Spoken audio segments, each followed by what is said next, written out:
A fiery horse with the speed of light, a cloud of dust, and a hearty hi-yo Silver, the Lone Ranger.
With his faithful Indian companion Tonto, the daring and resourceful masked rider of the plains led the fight for law and order in the early western United States.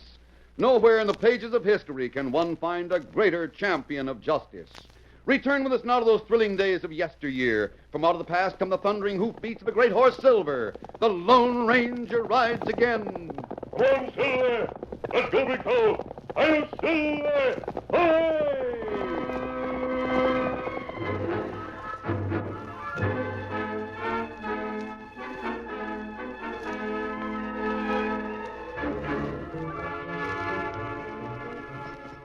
It was a summer day in 1880. The Lone Ranger and Tonto, dust-covered and gaunt after weeks of hard riding, eased their horses along the last stretch of the trail leading to Fort Keogh, Montana. Over the crest of a hill, a detachment of soldiers was demonstrating a Gatling gun. Come on, Silver! Scout! The masked man and his Indian companion raced over the hill where a group of stolid Cheyenne Indians watched the demonstration. Oh, Silver! Oh, brother! What's the meaning of this? You're wearing a mask and you're trespassing on agency land. Steady, big fella. Don't let my mask bother you. It doesn't. My men have only to swivel that gun to make mincemeat out of the two of you. We heard the firing. Oh, and came galloping to the rescue of Lieutenant Jack Haynes and party. I take it that this is part of a program to cow the Indians. Right you are, mister. It was planned in Washington. Hundreds of young bucks have been jumping the reservations. They have turned against us some of the very things that were calculated to exterminate them. Well, I'll admit they're using Winchesters instead of bows and arrows. And if they could get hold of Gatling guns, they could... You scored my point for me, Lieutenant Haynes. Your mission is worse than useless. It's dangerous. These agency Indians have nothing to fight with except knives. You have only 6 men. 7, counting Plentywood Smith, the interpreter. Yes, I've heard of him. He's quite a character. A white man who grew up as the adopted son of a Sioux chief. Here he is now. Want me to speak my piece, Lieutenant? Right away. Tell him the Gatling will fire 50 bullets to a Winchester's 1. I always make the medicine strong. I want to hurry this thing along. It's going to storm, and we're due at Fort Custer tonight. Don't try to ford the Yellowstone unless you're sure of the bottom. I'm not quite green enough to do that. See. Listen, Plentywood's going to talk.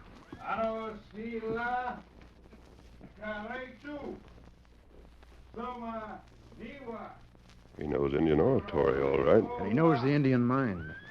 He'll convince them that they'd better be good, even if the gun doesn't. I hope you're right. Well, I'll have to join my men. Adios. Adios. No, Cheyenne's not scared. Cheyenne's mad. Tonto, I don't see Red Kettle in the crowd. No, him not there.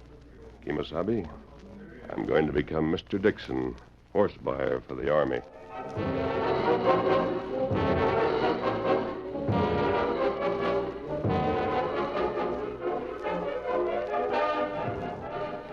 The Lone Ranger was known to Colonel Nelson A. Miles at Fort Keogh as Mr. Dixon, a buyer of horses for the Army.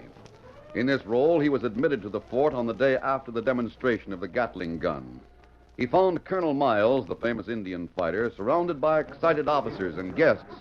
Ah, Mr. Dixon, you're just in time to witness a history-making event. We've installed a telephone line as far as Fort Custer, the first line to be strung this side of the Mississippi. I've been interested in Dr. Bell's invention. We should soon receive the first call ever made in a field of active military operations. It's interesting, Colonel Miles, but I'm here to report on horses. Yes? The Sioux have stolen all the good range stock between here and the Canadian border. What?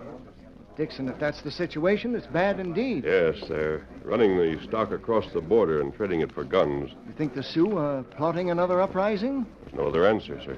Sitting Bull a fugitive in Canada and Rain in the Face hiding in the Badlands, I thought I had only to keep the agency Indians in line.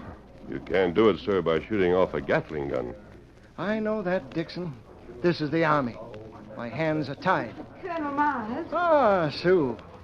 Miss Hardy, this is Mr. Dixon, a man who's been of great service to the Army. Oh, how do you do, Mr. How do you do? Miss Hardy is a real daughter of the regiment. Her father was with Custer. Now, what is it, my dear? Will you try to get Lieutenant Haynes when the telephone line opens? He might be at Fort Custer, you know. Of course I'll try. If he's there, you can have the line to yourself. Oh, Colonel, you're sweet. Sweet, she says. Oh, Dixon. Yes? Do you suppose the telephone ever will be used successfully by lovers? Well, sir, There it is, boys. Hello? Fort Custer? Yes, I can hear you. What? I can't believe it. Wait, I'm turning the instrument over to Captain Lacey. He'll take a full report. Here, Lacey. Yes, sir. Why are you looking Hello? at me like that, Colonel? What happened? You're a good soldier, Sue. You've heard bad news before. Tell me. Tell me. Lieutenant Haynes is missing. Missing? You got the details, Lacey? Yes, sir. Plentywood Smith reports the disappearance of Lieutenant Haynes in detail. Smith says his horse went lame after they left the Tall Horse Agency. He dropped behind. Haynes got off the trail and went into the river before Smith could catch up with him. Smith found the lieutenant's hat. Fort Custer sent out a troop of cavalry and 20 Crow scouts. They found nothing. Heavy rain flooded the river and wiped out all trail signs. Oh, poor Jack. The quicksand. Oh, no. No. Some of you ladies see her to her quarters, please. First my father. Now Jack.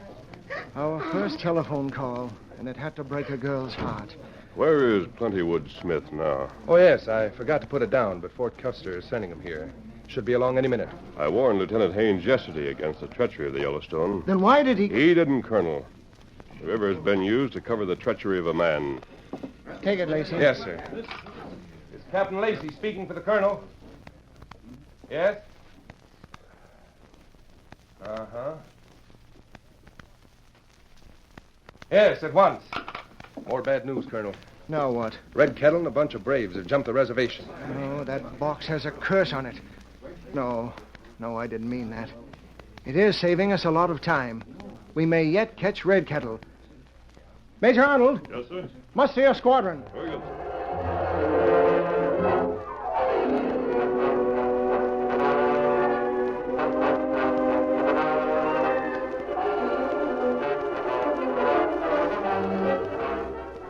A short time later, Plentywood Smith stood face to face with Colonel Miles and the Lone Ranger, who still wore his disguise as Mr. Dixon. Between them, on the colonel's desk, lay a sodden campaign hat with a gold cord of an officer around it.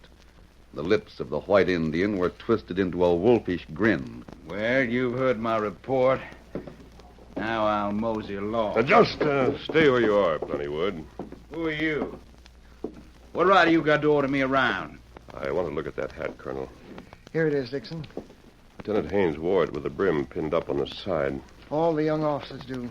He used a very ornamental pin, the kind that would catch an Indian's eye. I noticed it yesterday. Yes, and it's gone. But it wasn't lost. It was torn from the hat. The holes in the felt show it. I didn't steal it. And one of your Indian Confederates did. You didn't find that hat in the river. You picked it up after you had lured the soldiers into an ambush set by Red Kettle. Sergeant Hale, arrest that man. Hands off me, you two-bit saddle bumper. He's got a gun. I'll fix that. Did it? You nearly broke my arm. You can't be trusted with a gun. Put him in the stockade, Sergeant. Yes, sir. All right, come on, Smith. March. Does it? Colonel, if you permitted Plentywood Smith to escape, he'd lead us straight to Red Kettle. I couldn't countenance such a thing, Dixon. This is the Army. We're sworn to enforce and obey its regulations. Yes, of course. If anyone planned to deliver Smith from the stockade, he'd have to do it without my knowledge or the connivance of any of my men. I understand. Adios, sir. Oh, Dixon, Yes, Colonel? my men have orders to shoot to kill any person who approaches the stockade.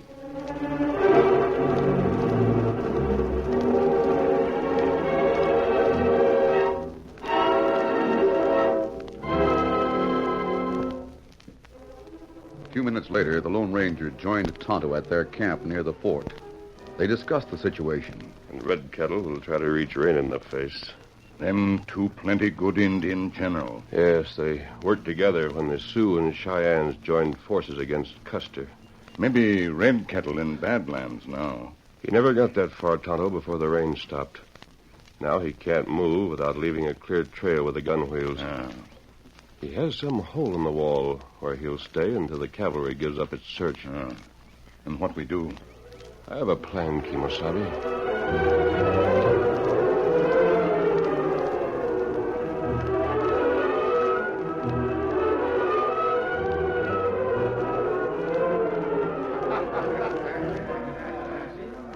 That evening, the Boot and Saddle Bar in a nearby settlement was crowded with soldiers. As Headquarters Sergeant Hale shouldered his way through the bat-wing doors and the light poured out behind him, Tonto jerked loose the tie strap on a big roan that stood at the hitching rack. Hey, what are you doing, Injun? Hey, get out of that saddle. Halt there, halt! Out here, everybody, turn out! What's up? What's going on, Sarge? Mount up. Redskin just took a horse. He's headed west, right towards the fort. Now, we can cut him off. Come on. Get up there. Get up.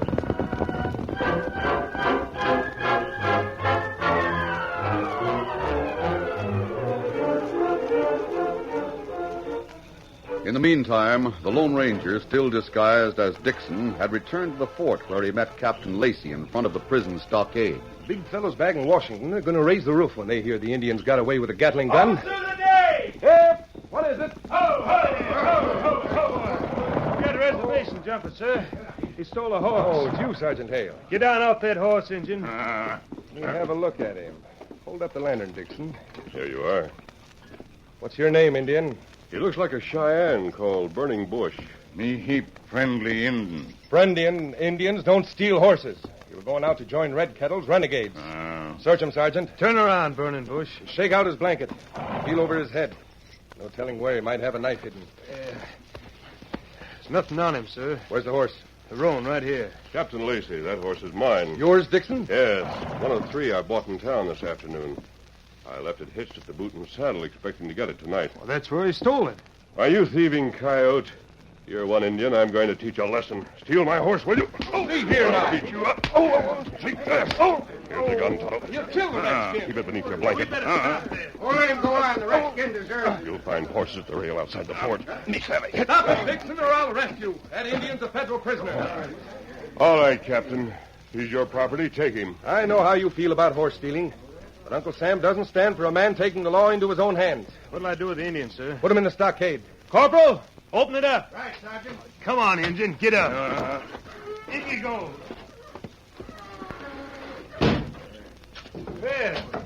I tossed Burning Bush in with plenty wood. That ought to start another Chicago fire.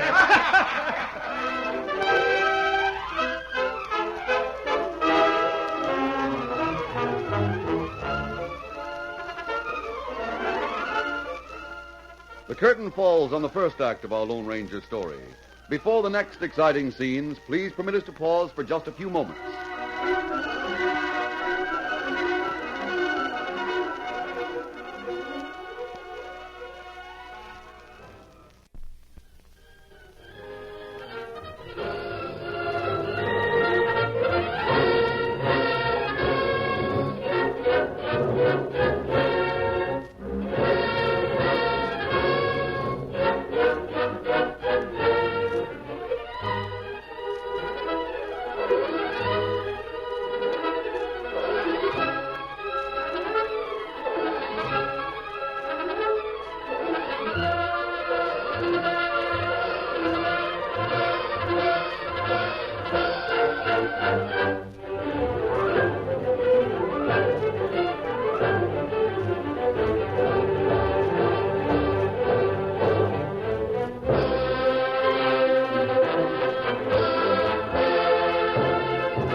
Now to continue our story. As part of his plan to solve the mystery of the missing Gatling gun and its crew, the Lone Ranger had contrived to have Tonto imprisoned in the stockade at Fort Keogh. The Indian now shared a section of the wire enclosure with the white renegade, Plentywood Smith. The prisoners studied each other. So your name is Burning Bush. You're a Cheyenne. Oh, how you know me? I'm not deaf. That horse bar must have given you a gosh awful licking. Me meet him again. Me get out plenty soon. Me got gun. What? Oh, you get ready now, Plentywood. Me start groaning. Go ahead. Oh. Hey, guard! Come quick! What's the fuss about? The Indian's dying. Reckon the horse fire cracked his skull. You gonna let him die like this? I would if it was up to me. Corporal the guard! Looks like the engine Burning Bush got hit too hard. He must be senseless or wouldn't be making so much noise. What are we supposed to do? Well, it's in general orders we got to protect government property. Guess the government owns the engine. Well, then we better take a look at him. Yeah, you take the lantern. Plentywood, get back from the fence.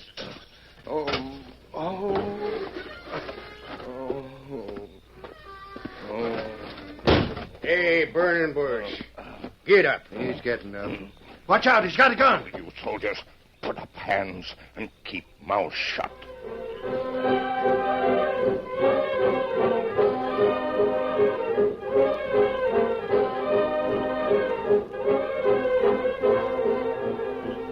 Get him up. Come on. Get him up. Mounted on the horses which the Lone Ranger had made easily available, Tonto and Plentywood Smith raced away from Fort Keogh into the moonlit night. I'll take the lead. Me keep lookout behind.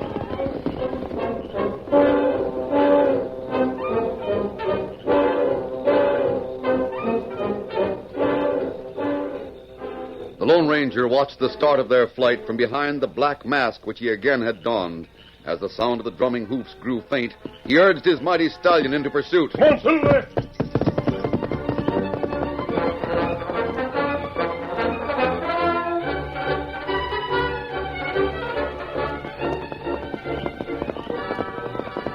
The trail led to the rain-swollen Yellowstone, then followed its banks into broken country. The moon faded into a graying sky, and then the Lone Ranger swung low from his saddle to snatch an eagle feather from the ground. Oh, Silver! Oh, big fellow! Oh! Steady now. Yes, it's Tonto's feather. The sign at Red Kettle's hideout is close. Here's where we wait. The masked man led his horse behind a boulder and examined his guns. Soon Tonto slipped noiselessly out of a scrub pine nearby and squatted at his side. Good work, Tonto. Where are they? Just ahead in cave, the river. What have they done with the gun and soldiers? Me see gun. 6 soldier, all alive. Only 6. Lieutenant Haines gone. Some of Red Kettle's brave take him to Rain Face. Rain in the Face must want him as a hostage. His son's a prisoner. Me see Red Kettle, but him not see me. Me not able to fool him. Me get away fast, leave horse. What did Plentywood tell them? Well, him say throw gun in river, kill prisoners, then scatter and go where Rain and Face hide. All right, come on. Ah. I'll lead Silver up as far as possible. You got rifle? 2. Take 1. You see cave from behind the next big rock. Easy, Silver. Look, Kemosabe. Plentywood got Gatling gun out of cave. I don't think he can handle it. Them see us now. Keep the cave entrance under fire. I'm riding in. Steady, big fella. One, Silver!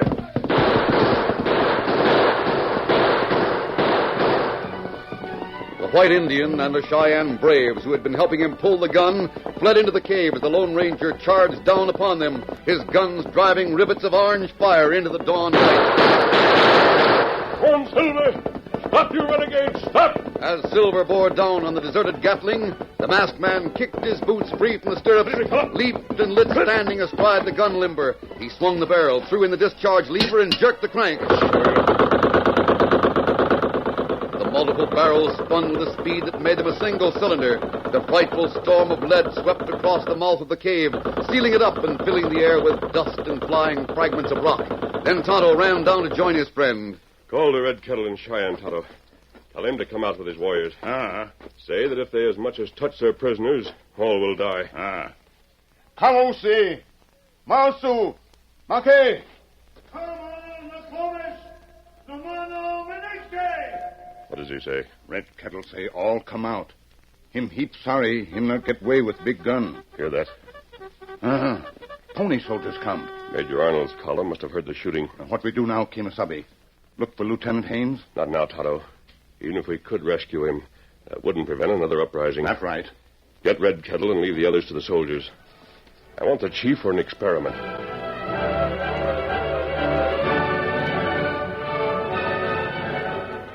The masked man rode into Fort Keogh alone. Before a gaping sentry could find words to challenge him, he reached headquarters and dismounted. A young West Pointer rose to bar his way to Colonel Miles' office, then fell back as Miles spoke. Step forward, masked man. I want to congratulate you. What happened at Red Kettle's cave wasn't important, Colonel. I should ask how you happened to find the place, but I won't. Call it coincidence. By another strange coincidence, a horse buyer named Dixon suggested that the renegade's hideout could be found by contriving the escape of Plentywood Smith. He did escape, Colonel. Fortunately, Mr. Dixon has, shall we say, disappeared. May I ask why it's fortunate? Well, sir, if he turned up again, I'd be compelled to question him severely about the manner in which that Indian horse thief obtained a gun. Yes, I understand, Colonel. Now may I ask a favor? It's already granted. I want to use your telephone experimentally. There's the box. Try it. I want to try its effect on Red Kettle. Red Kettle? I thought he got away. I'm holding him. This is high-handed, sir. I don't want to be tied up with the kind of regulations that made it necessary for Dixon to disappear. Masked man, I warn you. Colonel, the Army's attempt to overawe the Indians by showing off that Gatling gun was a failure. I propose to influence the Red Man with a telephone. Well... Red Kettle's brother, Little Fox, is a prisoner at Fort Custer. I know. Red Kettle knows it, too. Let them hold a telephone conversation. Arrangements were soon made for the trial of the telephone as an instrument of bloodless warfare. The Lone Ranger signaled from a window of the colonel's office, and Tonto brought in the captive Red Kettle.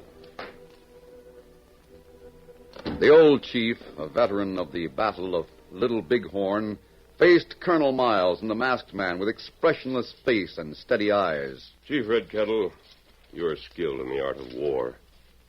But from this day forward, the powers of nature will fight for the Great White Father. Men, horses, and guns alone will not win battles, because words will fly like bullets through the air. Red Kettle not afraid of words. Only guns kill Indians. The great chief has seen the white man's gun of many barrels. Now he has said to himself, what the white man has, I can stop him from using or use against him. Man who covers face speaks truth. The great chief knows that Long Hair had such guns at Little Bighorn, but couldn't use them. Let him tell how the Indians kept General Custer from getting help. Indians make heap big noise, so no one hear bugles. Make plenty smoke, so no one see sun signals. No longer will such tricks win battles. The soldiers of the Great White Father can now make their voices heard over the highest mountains and across big waters. Look at the box on the wall, Great Chief. Through it, you can speak to your brother, Little Fox, who is far away. It's time for the call. Oh, here, Chief Red Kettle. Put this against your ear and speak into the horn. Call Little Fox by name. Little Fox, Chibunga Cricket. What's he saying, Tonto? Him know brother's voice.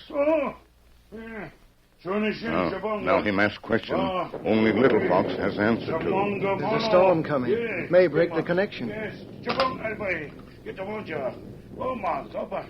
Me here, Little Fox. What medicine you use make box talk? Electricity. Me not understand electricity. Chief Red Kettle, electricity is, Masked man, How can I explain to an Indian something I don't understand myself? Well, Great Chief, the white man has borrowed lightning from the Great Spirit to carry his words. Lightning makes thunder. Me hear only whisper in box. Look! Sparks fly from box like fire from gun. Yes, the Great Spirit has spoken. Me believe. Red Kettle fight no more. Great Chief, you are wise. A year ago, the government promised a full pardon to Rain in the Face if he would surrender, turn in his arms, and release his prisoners. Does the promise still stand, Colonel Miles? Of course it does. You can go now, Chief Red Kettle. What? See the Wait. chief out of the fort, Tonto. Misabi, Kimasabi. Colonel, Red Kettle will tell what he heard and saw today. Well, perhaps you're right. Maybe he'll persuade the Sioux chiefs to give up. We'll soon know. Tonto will trail him and report back.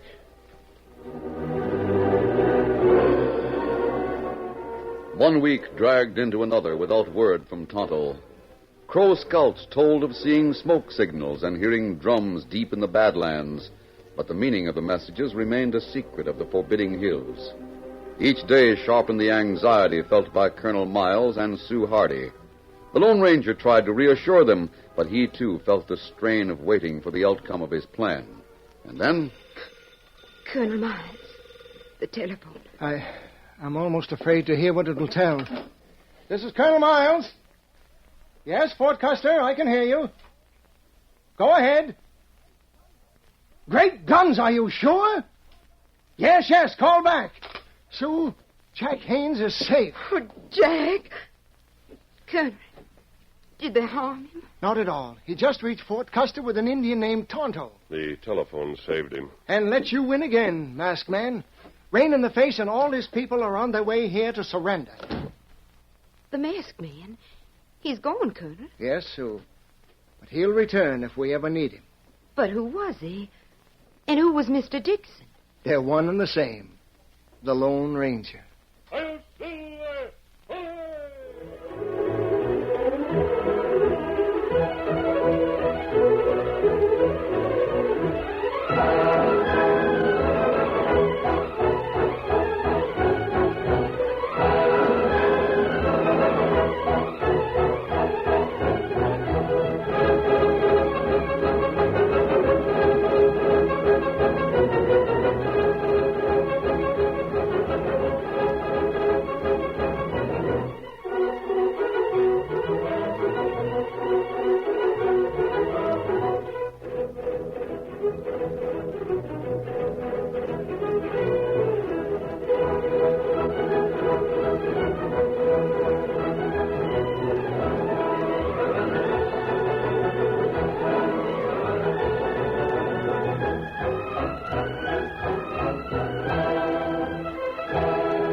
The story you have just heard is a copyrighted feature of the Lone Ranger Incorporated.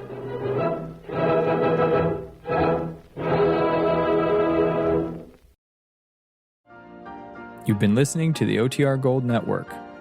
Find more classic radio at otrgold.com.